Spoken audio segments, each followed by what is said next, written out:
রাজনৈতিক দলগুলোর সাথে আলোচনা করেই মিয়ানমারে মানবিক করিডোর বিষয়ে সিদ্ধান্ত নেওয়া হবে বলে জানিয়েছে প্রধান উপদেষ্টার কার্যালয়।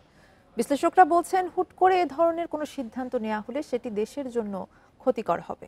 সংশ্লিষ্ট সব মহলের সাথে আলোচনা করেই এই সিদ্ধান্ত নেওয়া হবে বলে জানান তারা। বান্ডেল থাকলে প্রতি সেনমানিতে টাকা বাঁচবে। বিকাশ সেনমানি বান্ডেল কিনে জিতুন প্রতি লেনদেনে। এ বিষয়ে আলোচনা করতে রাজধানীর ধানমন্ডি থেকে আমাদের সাথে যোগ দিচ্ছেন সাবেক কূটনীতিক রাশেদ চৌধুরী এবং চট্টগ্রাম থেকে আমাদের সাথে আছেন নিরাপত্তা বিশ্লেষক অবসরপ্রাপ্ত মেজর এমদাদুল ইসলাম। আপনাদের দুজনকেই স্বাগত জানাচ্ছি ইন্ডিপেন্ডেন্ট সংবাদে। শুরুতেই চলে যাচ্ছি রাশেদ চৌধুরীর কাছে। আপনার কাছে শুরুতেই যেটি জানতে চাইবো, আপনি নিশ্চয়ই প্রতিবেদনে দেখেছেন যে তারেক রহমান বলেছেন রাখাইনে মানবিক করিডোর ইস্যুতে রাজনৈতিক দল এবং জনগণকে পাশ কাটিয়ে সিদ্ধান্ত নিলে তা মেনে নেওয়া হবে না, সংসদে সিদ্ধান্ত নেয়ার কথাও তিনি বলেছেন। কি বলবেন এই বিষয়ে?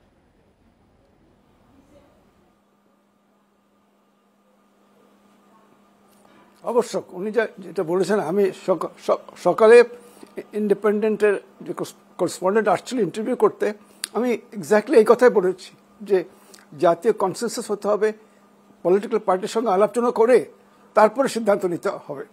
এটা তো উনি একই কথা বলেছেন, কারণ এটা যদি এত সেন্সিটিভ ব্যাপার, একটা করিডোর দেওয়া, এটার মধ্যে অনেক ইমপ্লিকেশন আছে, মিলিটারি ইমপ্লিকেশন আছে, ওখানে একটা যুদ্ধ হচ্ছে। তো এছাড়া রোহিঙ্গা ইস্যুটা, এটা এই মানে প্রথম থেকে এটা এটা এটা হ্যান্ডলিং করা হয়নি ভালো করে, এটাকে বায়োলেটারাল ইস্যু, তারপর যাওয়া আসা করা। কিন্তু আসল জিনিসটা যেটা, যে একটা গণহত্যা হয়েছে ওখানে, এবং রোহিঙ্গারা দেশে ফিরে যেতে চায়, এটা আমাদেরকে একসঙ্গে দুইটা লিঙ্ক করতে হবে। শুধু যে আমরা ওদেরকে হিউম্যানিটেরিয়ান করিডোর দেব, এটা তো একটা পয়েন্ট, কিন্তু রোহিঙ্গার যে আমাদের এখানে আছে, এটা তো আমাদের জন্য, আমাদের দেশটা ডিস্টেবিলাইজ হতে পারে। এখানে ইয়াবা দিয়ে দেশটা ভরে গেছে। এবং তখনই আমি কয়েক বছর থেকে এটা বলছিলাম যে আমি যে কসোভোতে ছিলাম, এই গণহত্যা জেনোসাইড নিয়ে ডিল করেছি, যে সেখানে কোনো জাতি ফেরত যায় না যদি আপনি ওদের যদি পলিটিক্যাল যে অ্যাসপেক্টটা, যে কফি আনান রিপোর্টটা, যে ওদের যে সিটিজেনশিপ, নাগরিক অধিকার রোহিঙ্গাদের, এটা ফিরিয়ে দিতে হবে, তাদের ফ্রি মুভমেন্ট গ্যারান্টি করতে হবে, তো ওদের সিকিউরিটি দিতে হবে রাখাইনে।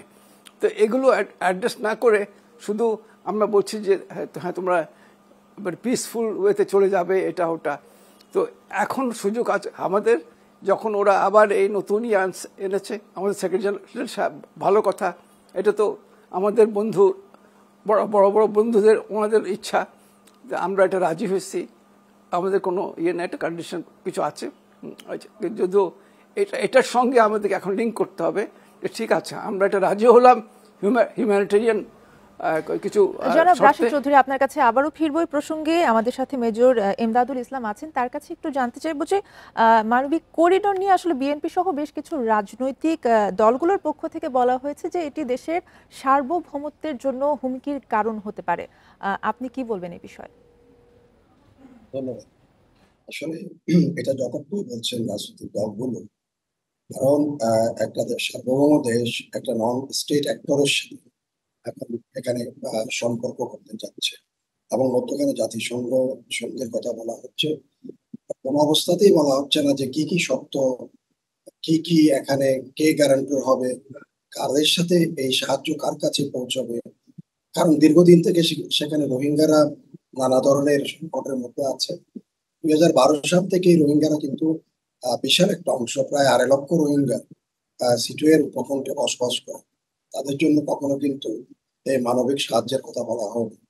এখন আরাকান আর্মি যখন মোটামুটি যেখানে উত্তর আরাকানের দখল নিয়েছে, মিয়ানমার সেনাবাহিনী যখন পিছু হটেছে, তখন হঠাৎ করে সেখানে করিডোরের প্রশ্নটা আসছে। তো এই বা মানবিক সাহায্যের জন্য করিডোর দেওয়ার কথা, এখানে কিন্তু আরো অপশন আছে। সেই অপশনগুলোর কথা কিন্তু বলা হচ্ছে না কেন আমি জানি না। যেমন আমাদের আপনার এই যে নারকালিবাড়িয়া থেকে শুরু করে আকিয়া বন্দর অর্থাৎ সিটুয়ে বন্দর পর্যন্ত বঙ্গোপসাগর অবারিত, সেখানে ল্যান্ডিং পয়েন্ট করে এই সাহায্য সহযোগিতা যত ইচ্ছা জাতিসংঘ সেখানে পরিবহন করতে পারে।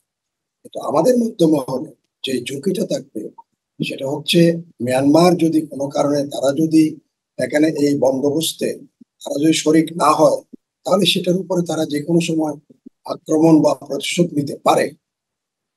সেই ক্ষেত্রে আপনার যেটা হবে, তখন বাংলাদেশকে সেখানে বা কে এটার জন্য দায়ী থাকবে, এই ঝুঁকিটা বাংলাদেশের জন্য থাকবে।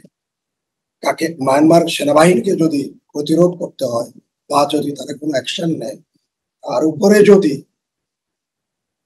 রিয়াক্ট করতে হয়, রিটালিয়েট করতে হয়, সেটা তখন বাংলাদেশের উপর দায় পড়বে। এখানের মধ্যে আরো একটা জিনিস, কারণ একদিকে আমাদের পররাষ্ট্র উপদেষ্টা বলছেন, আবারও ফিরে শুনবো।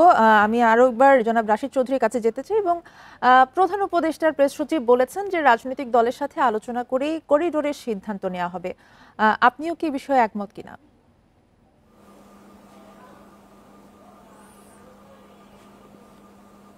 হ্যাঁ, এটাই তো আমরা চাচ্ছি। এটা তো মানে যেটা করেছিল সেটা ভুল ছিল, এটা এখন ওনারা ঠিক করেছেন, ধন্যবাদ। এটাই চাচ্ছি আমরা, সবার সঙ্গে আলোচনা করে। আর রাজনৈতিক দল, হ্যাঁ, তার প্রতি ইলেকশন হবে। এটা খুব বড় ইস্যু আমাদের দেশের স্বাধীনতা। এটার সঙ্গে যদি একটা করিডোর দেওয়ার পরে এটা ইমপ্লিকেশন খুব অনেক বেশি আমাদের সভারেনিটি, আমাদের স্বাধীনতার জন্য। সেই জন্য সব পলিটিক্যাল পার্টি ইনভলভ থাকবে। কেয়ারটেকার সরকার চলে যাওয়ার পরে ইলেকশন হবে, ইলেকশন হওয়ার পরে পার্লামেন্ট হবে, একটা গণতান্ত্রিক সরকার আসবে। তো এগুলো তো একটা প্রসেস যে আরম্ভ হলো, এটা বন্ধ হবে না। তো সেই জন্য ওদের ইনভলভ করার কথা চিন্তা করেছে, আমি ওর ধন্যবাদ জানাচ্ছি। এ বিষয়ে যদি জনাব এমদাদুল ইসলামের কাছে জানতে চাই যে রাখাইনে মানবিক করিডোর দেয়া হলে আসলে সেক্ষেত্রে কি ধরনের নিরাপত্তার ঝুঁকি রয়েছে বলে মনে করেন? প্রথম ঝুঁকি আসবে সেখানে, যেহেতু আরাকান আর্মি এবং মিয়ানমার সেনাবাহিনীর মধ্যে বিবাদ রয়ে গেছে, সংঘাত সংঘর্ষ রয়ে গেছে, তাদের দুপক্ষের মধ্যে যে কোনো সময় এই সংঘাত আবার ছড়িয়ে পড়তে। অন্যদিকে সেখানে চীনের অনেক বড় স্বার্থ রয়েছে, স্ট্র্যাটেজিক। তাদের ডিপসি পোর্ট আছে, তাদের আসলে গ্যাস ফিল্ড থেকে তারা গ্যাস নিয়ে যাচ্ছে, তাদের ইকোনমিক জোন আছে, মিয়ানমার এবং চায়না ইকোনমিক করিডোর আছে। এগুলো নিয়ে চায়নার একটা এখানে বিশেষ সংবেদনশীল জায়গা আছে। একই সাথে আপনার ভারতের এখানে স্বার্থ আছে, সেটার নাম হচ্ছে Kaladan multimodal multi transit project. Bharat সেখানে যে কোনো সময় এটাতে রিয়াক্ট করতে পারে, বা তাদের স্বার্থের উপরে কোনো ধরনের আঘাত আসলে তারা সেখানে ইন্ধন দিতে পারে। এগুলো মোকাবেলা করা যদি বাংলাদেশের কারে এসে পড়ে, সবগুলো কিন্তু বাংলাদেশের জন্য তখন এক ধরনের ঝুঁকি সৃষ্টি করবে। এবং আমরা এই মানবিক করিডোর দিয়ে আমাদের প্রাপ্তি কি, সেই কথাটা কিন্তু এখনো বলা হয় নাই। আমার মনে হয় আমাদের রাজনৈতিক দলগুলো সেটা জানতে চাচ্ছি, সেটা আলোচনার মাধ্যমে তারা যদি জানে যে আমাদের প্রাপ্তি অনেক বেশি ঝুঁকির থেকে, তাহলে সেখানে এটা হতে পারে। যেমন কি প্রাপ্তি, রিপাট্রিয়েশন অফ রোহিঙ্গাস, তাদের যদি প্রত্যাবাসন করা, সেই ওয়াদা যদি এখানে থাকে, তাহলে আমরা এই ঝুঁকি নিতে পারি। অন্যথায় এই ঝুঁকি নেওয়ার কোনো প্রয়োজন আছে বলে আমি মনে করি। ঠিক একই বিষয়ে যদি জনাব রাশিদ চৌধুরীর কাছে জানতে চাই যে করিডোর দেওয়ার বিষয়ে আসলে বিদেশি শক্তির চাপ রয়েছে কিনা অথবা কতটা রয়েছে?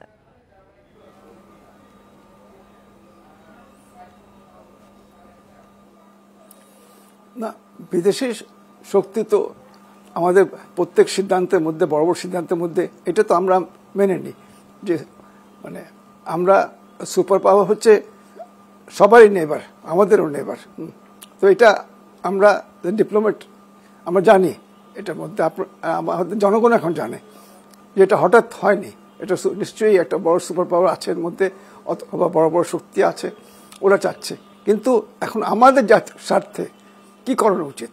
আমাদের জাতীয় স্বার্থ হচ্ছে যে আমরা আমাদের মধ্যে যদি কনসেনসাস আনি, আমাদের পলিটিক্যাল লিডারশিপে সব পার্টি মিলে এবং সবাই যদি আমরা একমতে হই, এটাকে ভালো করে আমার জাতীয় স্বার্থে এক্সামিন করে এটার মধ্যে আমাদের জন্য কি লাভ আছে, কি ক্ষতি আছে, সব কিছু যে পয়েন্টগুলো আমার কলিগ এখন মেনশন করছেন, এগুলোর সমস্ত কিছু এই পলিটিক্যাল ডিসকাশনে যেটা হতে যাচ্ছে, পলিটিক্যাল পার্টিস ওনারা এগুলো আলাপ করবেন এবং ওনারা পররাষ্ট্র মন্ত্রণালয় থেকে পররাষ্ট্র আমাদের অ্যাডভাইজার, উনি তারপরে ওনাকে অনুরোধ করব, আপনি তারপরে সবাইকে ডাকেন, সবাইকে ইনভাইট করেন, আপনি এটা চেয়ার করেন মিটিং, এবং বিদেশ থেকে জনাব তারেক রহমানও এই মিটিংয়ে জয়েন করতে পারেন, করলে ভালো হয়।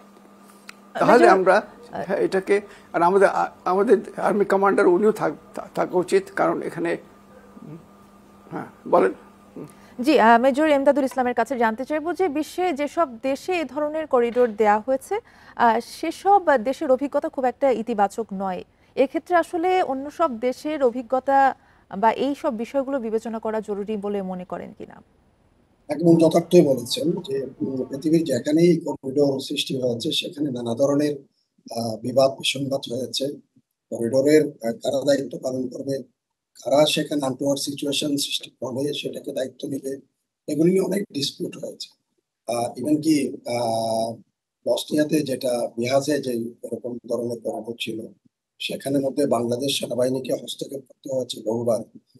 তো একই ধরনের আরো পৃথিবীতে বিভিন্ন জায়গায় হয়তো খুব বেশি ইতিবাচক নয়। ইভেন কি কঙ্গোতে, কঙ্গো এবং আপনার ইয়ের মধ্যে, রুয়ান্ডার মধ্যে যেসব করিডোর হয়েছে, সেখানে বরং দেখা গেছে হত্যাকাণ্ডের মতো জঘন্য দলে দলে মানুষ হত্যাকাণ্ডের শিকারে পরিণত হয়েছে। তো এগুলো দায়িত্ব নিতে গিয়ে দুটি দেশের মধ্যে দেখা গেছে যে পারস্পরিক দ্বন্দ্বের সংঘাতের সৃষ্টি হয়েছে। এগুলো যে এখানে গ্যারান্টি কে দিবে এটা হবে না, এগুলোর জন্য আমাদের এখন থেকে চিন্তা ভাবনা করা উচিত। তবে সরকার কিন্তু সরকারের অবস্থানটা এখনো পরিষ্কার করেনি। যেখানে পররাষ্ট্র উপদেষ্টা বলেছেন সম্মত সিদ্ধান্ত হয়েছে, সেখানে আবার প্রেস সচিব বলছেন তা কিছুই হয় নাই, আমরা শুধু উইলিংনেস জানিয়েছি। আমরা উইলিংনেস জানাই নাই, সত্য হচ্ছে আমাদের উপরে হয়তো এটা কেউ চেয়েছে, জাতিসংঘ চেয়েছে, বা বৃহৎ শক্তির কথা একটু আগে রাশেদ চৌধুরী বলছেন যে তারা চেয়েছে হয়তো, বা মিয়ানমারের ওখানে যে চলমান যে পক্ষগুলো আছে তাদের মধ্যে থেকে চাওয়া হতে পারে। তো সেগুলো পরিষ্কার করতে হবে সরকারকে, কারণ সরকার কি হয়েছে ভাবে সরকার আর কি একটা জানে। সম্পর্ক তৈরি করার চেষ্টা করেছেন এবং আপনাদের দুইজনকে অসংখ্য ধন্যবাদ আমাদেরকে সময় দেওয়ার জন্য।